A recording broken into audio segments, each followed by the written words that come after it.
ಚಳಿಗಾಲದಲ್ಲಿ ಆವಾಗವಾಗ ಸ್ವೀಟ್ ತಿನ್ನಬೇಕು ಅಂತ ಅನಿಸಿರುತ್ತೆ ಕೆಲವೊಬ್ಬರಿಗೆ.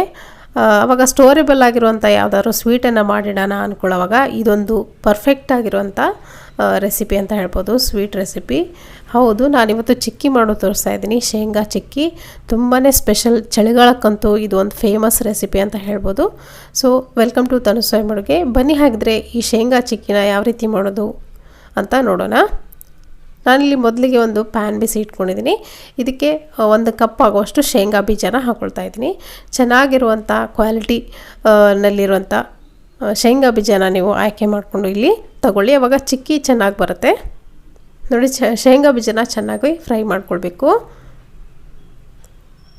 ಈ ಥರ ಪೂರ್ತಿಯಾಗಿ ಡ್ರೈ ರೋಸ್ಟ್ ಮಾಡ್ಕೊಳ್ಬೇಕು. ಮೀಡಿಯಮ್ ಫ್ಲೇಮ್ನಲ್ಲಿ ಇಟ್ಕೊಂಡು ಜಾಸ್ತಿ ಹೊತ್ತು ಫ್ರೈ ಮಾಡಬೇಕಾಗತ್ತೆ. ಯಾಕಂದರೆ ಹೈ ಫ್ಲೇಮ್ನಲ್ಲಿ ಇಟ್ಕೊಂಡು ನೀವು ಫ್ರೈ ಮಾಡಿದ್ರೆ ಒಳಗಡೆ ಸೀದೋದಂಗೆ ಆಗುತ್ತೆ, ಬ್ಲ್ಯಾಕ್ ಮಾರ್ಕ್ ಬರುತ್ತೆ, ಅವಾಗ ಚೆನ್ನಾಗಿ ಬರೋಲ್ಲ. ಈ ಥರ ನೋಡಿ ಕ್ರಿಸ್ಪಿಯಾಗಿ ಮೀಡಿಯಮ್ ಫ್ಲೇಮ್ನಲ್ಲಿ ಇಟ್ಕೊಂಡು ಹುರ್ಕೊಂಡು ನಾನಿಲ್ಲಿ ಬೇರೆ ಒಂದು ಪ್ಲೇಟ್ಗೆ ತೆಗಿತಾ ಇದ್ದೀನಿ. ಮೇಲ್ಗಡೆ ಸಿಪ್ಪೆ ನೋಡಿ ಎಷ್ಟು ಈಸಿಯಾಗಿ ಬಿಡ್ತಾ ಇದೆ ಅಂತ. ಸೊ ನೋಡಿ, ಇವಾಗ ಪೂರ್ತಿ ತಣ್ಣಗಾಕ್ಬಿಡ್ತೀನಿ. ಪೂರ್ತಿ ತಣ್ಣಗಾದ್ಮೇಲೆ ಪೂರ್ತಿ ಇದರಲ್ಲಿರೋಂಥ ಸಿಪ್ಪೆ ಎಲ್ಲ ತೆಗೆದುಬಿಡಿ, ಈಸಿಯಾಗಿ ಬರುತ್ತೆ. ತೆಗೆದು 2 ಭಾಗವಾಗಿ ಮಾಡಿಕೊಂಡು ಇಟ್ಕೊಳ್ತೀನಿ. ನೋಡ್ತಿರ್ಬೋದು, ನಾನು ಕೂಡ ಇಲ್ಲಿ ಕ್ಲೀನಾಗಿ ಈ ಥರ ಮಾಡ್ಕೊಂಡು ಇಟ್ಕೊಂಡಿದ್ದೀನಿ. ನೀವು ಜಸ್ಟ್ ಕೈಯಿಂದ ಪ್ರೆಸ್ ಮಾಡಿದ್ರೆ ಸಾಕು, 2 ಭಾಗ ಆಗೋಗುತ್ತೆ. ಇವಾಗ ಬೇರೆ ಒಂದು ಪ್ಯಾನ್ ಬಿಸಿ ಇಟ್ಕೊಂಡಿದ್ದೀನಿ. ಇದಕ್ಕೆ 1 ಕಪ್ ಆಗುವಷ್ಟು ಬೆಲ್ಲನ ಹಾಕ್ಕೊಳ್ತಾ ಇದ್ದೀನಿ. 1 ಕಪ್ಪಷ್ಟು ಈ ಕಡಲೆ ಬೀಜಕ್ಕೆ 1 ಕಪ್ಪಷ್ಟು ಬೆಲ್ಲ ಸೇಮ್ ಪ್ರಮಾಣದಲ್ಲೇ ತಗೊಳ್ಳಿ.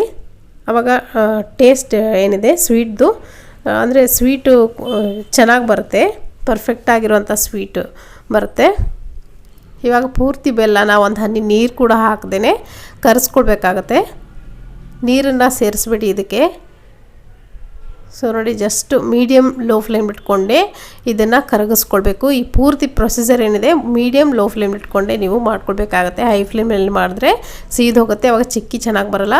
ನೋಡಿ, ಬೆಲ್ಲ ಪೂರ್ತಿ ಕರಗಾಗಿದೆ. ಕರಗಾದ್ಮೇಲೆ 1 ಸ್ಪೂನ್ ಅಷ್ಟು ತುಪ್ಪನ ನಾನಿಲ್ಲಿ ಹಾಕ್ಕೊಂಡಿದ್ದೀನಿ. ತುಪ್ಪ ಹಾಕ್ಕೊಂಡು ಚೆನ್ನಾಗಿ ಮಿಕ್ಸ್ ಮಾಡ್ತಿದ್ದಂಗೆ ಇದರಲ್ಲಿ ಬಬಲ್ಸ್ ಬರೋಕ್ಕೆ ಸ್ಟಾರ್ಟ್ ಆಗುತ್ತೆ. 1-2 ಸರಿ ಈ ಥರ ಕೈ ಆಡಿಸ್ತಿದ್ದಂಗೆ ಬಬಲ್ಸ್ ಬರೋಕ್ಕೆ ಸ್ಟಾರ್ಟ್ ಆಗುತ್ತೆ.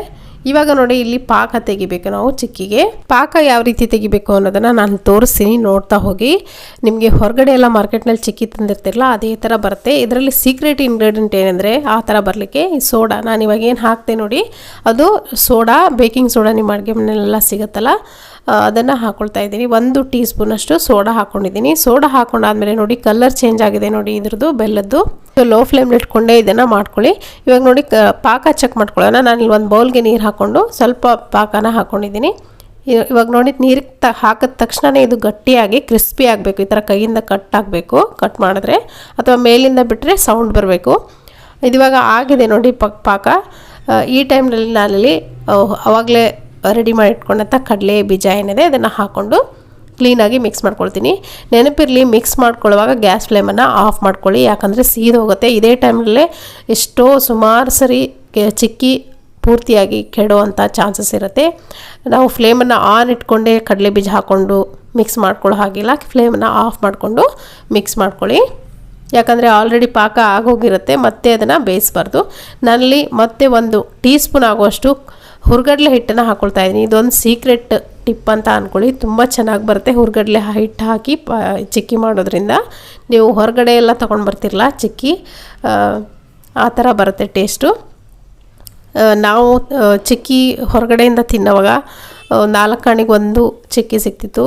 ಸೊ ನೀವು ಯಾರ್ಯಾರು ಹೊರಗಡೆ ಎಲ್ಲ ಚಿಕ್ಕಿನ ತಿಂದಿದ್ದೀರಾ, ನೀವು ಎಷ್ಟೆಷ್ಟು ಕೊಟ್ಟು ತಿಂದಿದ್ದೀರಾ ಅಂತ ಕಾಮೆಂಟ್ ಮುಖಾಂತರ ಬರ್ತಿರ್ಸೋದನ್ನು ಮರಿಬೇಡಿ. ಹಾಗೆ ಈ ರೆಸಿಪಿ ಏನಿದೆ ನೋಡಿ, ನೀವು ಕೂಡ ಇದನ್ನು ಟ್ರೈ ಮಾಡಿ ನೋಡಿ, ತುಂಬ ಚೆನ್ನಾಗಿ ಬರುತ್ತೆ. ಇವಾಗ ನೋಡಿ, ನಾನಿಲ್ಲೊಂದು ಬಟರ್ ಪೇಪರ್ ಮೇಲೆ ಹಾಕ್ಕೊಂಡಿದ್ದೀನಿ ಇದನ್ನು ಮಿಕ್ಸ್ಚರು. ಹಾಕ್ಕೊಂಡು ಒಂದು ಸ್ವಲ್ಪ ಈ ಲಟ್ಟನ್ಗೆ ಇರುತ್ತಲ್ಲ, ಇದಕ್ಕೆ ಸ್ವಲ್ಪ ಎಣ್ಣೆನ ಅಥವಾ ತುಪ್ಪನ ಹಾಕ್ಕೊಂಡು ಈ ಥರ ಲಟ್ಟಿಸ್ಕೊಂಡ್ಬಿಡಿ. ಸ್ವಲ್ಪ ಬಿಸಿ ಇರೋವಾಗಲೇ ಈ ಥರ ಲಟ್ಟಿಸ್ಬೇಕಾಗುತ್ತೆ. ಇದು ಬೇಗನೆ ಗಟ್ಟಿ ಆಗ್ತಾ ಬರುತ್ತೆ, ಅದಕ್ಕೋಸ್ಕರ ಗಟ್ಟಿ ಆಗೋಕ್ಕಿಂತ ಮುಂಚೆನೇ ನೀವು ಇಲ್ಲಿ ಲಟ್ಟಿಸ್ಕೊಳ್ಬೇಕು ಇದನ್ನು. ಸೊ ನೋಡಿ, ನಾನಲ್ಲಿ ಸ್ವಲ್ಪ ತೆಳುವಾಗಿ ಲಟ್ಟಿಸ್ಕೊಂಡಿದ್ದೀನಿ. ನೀವು ಬೇಕಾದರೆ ಸ್ವಲ್ಪ ದಪ್ಪವಾಗಿ ಕೂಡ ಲಟ್ಟಿಸ್ಕೊಳ್ಬೋದು. ಸೊ ನೋಡಿ, ಇವಾಗ ಹಾಕೊಂಡಾದ್ಮೇಲೆ ತಕ್ಷಣವೇ ನಾನು ಇಲ್ಲಿ ಕಟ್ ಮಾರ್ಕನ್ನು ಕೊಡ್ತಾಯಿದ್ದೀನಿ. ಸ್ವಲ್ಪ ಬಿಸಿ ಇರೋವಾಗಲೇ ಕಟ್ ಮಾರ್ಕ್ ಕೊಡಬೇಕು, ಆಮೇಲೆ ಇದು ಕಟ್ ಆಗಲ್ಲ. ಸ್ವಲ್ಪ ಮಾರ್ಕ್ ಕೊಟ್ಕೊಳ್ಳಿ ಸಾಕು, ಜಸ್ಟ್ ತಾನೇ ಕಟ್ ಆಗುತ್ತೆ.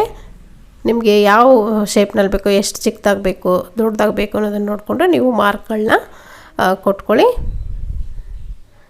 ಸೊ ಇವಾಗ ನೋಡಿ, ಇದು ಪೂರ್ತಿಯಾಗಿ ತಣ್ಣಗಾದ್ಮೇಲೆ ನಾನು ಇಲ್ಲಿ ತೋರಿಸಿದ್ದೀನಿ ನಿಮಗೆ. ಒಂದು 2 ರಿಂದ 3 ಗಂಟೆ ಬಿಟ್ಟಿದ್ದೆ. ಪೂರ್ತಿಯಾಗಿ ತಣ್ಣಗಾಗಿ ಗಟ್ಟಿಯಾಗಿದೆ. ಎಷ್ಟು ಕ್ರಿಸ್ಪಿಯಾಗಿದೆ ಅಂದರೆ ಬಾಯಲ್ಲಿಟ್ಟರೆ ಕರಗುತ್ತೆ ಅಂತಾರಲ್ಲ, ಅಷ್ಟು ಚೆನ್ನಾಗಿದೆ ಚಿಕ್ಕಿ. ನೀವು ಹೊರಗಡೆ ಎಲ್ಲ ತಿಂದಿರ್ತೀರ, ಅದೇ ಟೇಸ್ಟು ನಿಮಗೆ ಈ ಮನೆಯಲ್ಲೂ ಕೂಡ ನೀವು ಮಾಡ್ಕೊಳ್ಬೋದು. ಈ ಸ್ಟೆಪ್ಗಳನ್ನು ಫಾಲೋ ಮಾಡಿ ನೀವು ಚಿಕ್ಕಿ ಮಾಡೋದ್ರಿಂದ ತುಂಬ ಕ್ರಿಸ್ಪಿಯಾಗಿ ಇರುತ್ತೆ. ಹಲ್ಲಿಗೆಲ್ಲ ಅಂಟ್ಕೊಳ್ಳೋದು ಅದೆಲ್ಲ ಏನಿಲ್ಲ. ಹೊರಗಡೆ ಎಲ್ಲ ತಂದಾಗ ತಿಂತಿರಲ್ಲ ಅದೇ ಟೇಸ್ಟು. ಸೊ ನೋಡಿ, ಬೆಲ್ಲದಿಂದ ಮಾಡಿರೋದ್ರಿಂದ ಇದು ಇನ್ನೂ ಹೆಲ್ದಿ ಅಂತ ಹೇಳ್ಬೋದು. ಸೊ ಇವಾಗ ನೋಡಿ ಕಟ್ ಮಾಡಿ ತೋರಿಸ್ತಿದ್ದೀನಿ. ಎಷ್ಟು ಟೇಸ್ಟಿಯಾಗಿತ್ತಂದರೆ ಖಂಡಿತ ಇದನ್ನು ನೀವು ಕೂಡ ನಿಮ್ಮ ಮನೆಯಲ್ಲಿ ಮಾಡ್ಕೊಂಡು ನೋಡಿದಾಗಲೇ ನಿಮ್ಗೆ ಗೊತ್ತಾಗೋದು. ಸೊ ಇವತ್ತಿನ ಈ ರೆಸಿಪಿ ನಿಮಗೆ ಇಷ್ಟ ಆಗಿದೆ ಅಂದ್ಕೊಳ್ತೀನಿ. ಇಷ್ಟ ಆಗಿದರೆ ಲೈಕ್ ಒತ್ತೋದನ್ನು ಮರಿಬೇಡಿ. Thank you.